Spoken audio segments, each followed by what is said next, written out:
Deacon Don Blackbird. I'm the principal of the school. I'm actually a member of the Omaha tribe. I grew up on the Omaha Indian Reservation. I currently reside in Walt Hill, which is on the Omaha Reservation. I went to school here from grades 4 through 8 and went on to high school at Bishop Heelan for 2 years. Became a high school dropout. Came back to school at Omaha Nation School in Macy and graduated valedictorian from there. At that point I earned a full scholarship to Wayne State College, went into education and ended up transferring to University of Nebraska-Lincoln, where I received my bachelor's degree, and then worked on my master's degree at Creighton University and graduated from there with my master's in elementary administration. I was just ordained this past May, May 2017, so just a couple of months, not too long. I started as a teacher's aide 19 years ago here at St. Augustine's. I taught for 6 years. I taught middle school, and I've been a principal now for 9 years, so I've been in it for a little while. I went into teaching because, like I said, when I was in high school, I was a dropout. When I went back to school, I had the opportunity to work as a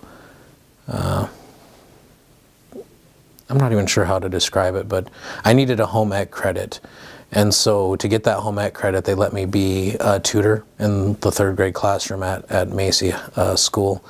And I kind of saw how kids would light up when they got something and the impact I could have on them. So that made me want to go into teaching. So that's why I went into teaching. And as a paraeducator, I helped teachers prepare. I did that for about 3 years and then started teaching, and I really enjoyed teaching. At that time, St. Augustine's had gone through, I think, 4 administrators in 5 years. And so we had turnover after turnover after turnover. It was very difficult for the teachers. It was difficult for the students. And so an opening came up for the position, and I thought, well, you know what, I'll apply for the job and hold it down until they find somebody else to take it on, making it a little more stable. And 9 years later, I'm still kind of stuck in the position of being a principal. So it's not a terrible job. I get to work every day with kids. I don't get to interact with them in the same way that I did as a teacher, but I definitely get to counsel them through some of the most challenging times in their lives. It's also allowed me to work with a lot of families, a lot of parents who also had struggles, and getting to know their stories and what they were trying to accomplish for themselves and their families, and helping them find the resources to make that possible, or just to be there to support them when they felt like the rest of the world was falling apart. So being able to be there with families, with the children, and helping them, I guess, just find happiness and success has been the best part of the job. But it's also, I think, the most challenging part of the job is dealing with those situations and then putting those situations down at night. Well, I think with first and foremost with the school, right now the mission of our school is, we're rooted in Catholic identity and Native American culture, and I think that we've made strides in both of those areas, but I think that we've also fallen short in forming children who are true missionary disciples of Christ, and I think our shortcoming in that area is that we haven't engaged the family in that process as well. So even though we're a Catholic school, only about half of our kids are Catholic, but we haven't really formed them in such a way that they're on fire to go out and change the world as much as we would like. They're able to go out and be successful and become leaders, but to have them be leaders after the teachings of Christ, I think, would make them so much more powerful. So I think where we need to go with the school is to re-engage our Catholic identity, to form true disciples, strengthen our cultural program, and engage the family in both of those processes more effectively, so that they become, again, the primary educators and faith teachers of their children. I think that's where we have to be with that. I think the other area we have done well in is the percentage of our students who receive services for special education is quite high, which has led us to create individualized plans for each of those kids. And I think where we're at now with the school is we have the technology and the ability to learn about each of our students better, and each of our children then could be receiving an individualized education to make sure they're getting every aspect of their educational needs met. And I think that's where I think we're going to be heading is using the technology and the resources available to us to target interventions, to tailor instruction, to give each kid what they need in order to be as academically successful as possible. So I think that's where we're headed. Our enrollment from year to year ranges from about 95 kids up to about 125 kids. And honestly, it just kind of fluctuates from there. This year we're on the lower end. We have about 98 kids as of today. But any given day and at the start of every semester, we either get an influx of kids or kids who transfer out just because of the mobility of the population. We have our core students who stay in the K through 8 program. The number of our school ranges every year from that 95 kids up to 125 kids. Our goal is to keep each classroom at about 15 kids per grade so that each kid can still get individualized attention and still make it worthwhile for our donors to make sure that they know that their money is being used well to provide an education for as many kids as possible. The donors are the ones who, through their prayers and their financial assistance, really make it possible for us to keep the school going. So the donors, the benefactors of the school, come in all shapes and sizes. We have donors who have the ability to sponsor a child and pay $5,000 or $10,000 a year to cover the cost of each child's education.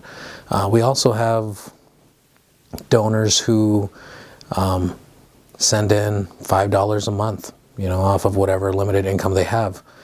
They give what they can and they promise us their prayers. We also have donors who provide things like rosaries, or they send socks and other basic need items, and those items are either kept in the office and used for kids as the need arises. It's surprising at the number of kids who come to school without like socks or gloves or hats or just basic necessities, and so we provide those to them. And when when we run over on what we have in the office, those items will go to the local pantry, which we stock as well and service. And so other people in the community who may not necessarily be our students and our families can still access those materials and get what they need. The needs out there are great. We try to meet the needs of our children and their families first, but we know that the need far exceeds that, so we're not afraid to share what limited resources we have with the other members of the community who really have need as well. Currently, we have a capacity of about 135 kids, and that would be a self-imposed capacity. Again, we want to keep each classroom at about 15 kids. Sometimes that number rolls up to say 17 or 18 kids based on the need, if a family's moved into the area, or a lot of times we get children who have been placed in a children's shelter or things like that, so then those students will transfer in and that'll momentarily bump up our numbers, and then we try to meet their needs as long as they're with us. But ultimately, we try to keep it at 15 kids per classroom so that they can have individualized attention and get the best amount of care that we can provide. We could take that number higher, but if we were to take the number higher, we would obviously then want to provide more para-educators so they could continue to receive the same amount of attention. So, that's one of the things that limits us. The other thing is size. Our building is at capacity for how many kids it can really handle comfortably. We have our building, and then we have 3 L buildings that we have now, 3 modular classroom buildings that are now full and being used for classrooms. We don't have a bus that transports children. In the past, we had a bus that picked children up from the surrounding communities and brought them to our school and then took them back home. We don't have that anymore, so a lot of the children who may want to come to St. Augustine's can't come to St. Augustine's because they don't have a way to get here and then to get back home. So that also limits our enrollment. I think one wish I would have is, first of all, our facilities are getting quite old, and I think our children deserve the best. And so I would love to see newer facilities that could meet the needs of more children. And with that being said, if we could meet the needs of more children, find a way to transport those children to our schools so that that everybody has access to it. Right now we can serve the people of Winnebago because the children, for the most part, can walk if they need to. But we have children who have high need as well in Walt Hill and Macy, and those are 5-mile drives and 8-mile drives. And so because of their limited resources, they don't have the opportunity to get the education that we can provide here that they may not be getting back at home. So there are volunteer opportunities here at the school. Most of the opportunities that we have for volunteering, we try to make those available to parents. For the parents who enroll their children, there's a $500 fee per child. But even that is an obstacle for some parents. So if they can't afford the $500 payment to send their kid here, we really more or less try to encourage those parents to do service in the school, to contribute through physical hours and labor towards their child's education. And that way, hopefully, the children and the parents both have a sense of ownership of the education that they're receiving and value it a little bit more. And the $500 registration fee was actually put in place relatively recently in order for our students to be able to qualify for other financial aid dollars. The minimal amount for family support had to be at least $500 to make those dollars available for the school, for the families to access those funds. So by making the registration fee $500, the families are qualified to apply for a scholarship that could bring in about $2,000 worth of aid to the school. So by paying the $500 through that other grant or scholarship, they're actually able to bring in funding to the school that covers more of the cost of the actual education. The actual cost to educate a child is about $10,000 per year. We never turn children away because of family difficulty with paying the registration fee. However, we do encourage parents who are able to pay that fee to do so, or to contribute just through service and being present to their own child's education. Summer programming for our kids. So we used to offer a summer program, a summer reading program with our kids that would get them into the school. They would do reading with a teacher and then get other tutoring so that we could hopefully prevent some of that loss. We've been working with other agencies in the Winnebago community who also provide summer services. So now a lot of our kids will actually go to the morning programming offered at the wellness center in the community. Straight from that wellness program that takes the morning, they'll be able to go to a community feeding program that gives them a meal at lunchtime. And then from there, they either go into an afternoon wellness program or they transition into a different Boys and Girls Club afternoon program. And that way the kids are still getting their needs met. And rather than us competing with those resources, we encourage our families and our children to take advantage of these other programs and what they're offering the kids. And that's been pretty successful. I think we're able to serve more kids by lending our support to those programs and trying to front the whole program ourselves. When it comes to blending Native culture and Catholic identity, for some people there's an obstacle with that. When I look at it this way, I'm not just looking at it as Native culture, I'm looking at it as an Omaha man, a member of the Omaha Nation. And when you look at the traditional values of the Omaha people and what was honored and revered as honorable way of living, the values, the traditional Omaha values very much line up with Catholic social teaching, the teachings of the church on prayer and spirituality. A lot of those come together if you look at them close enough.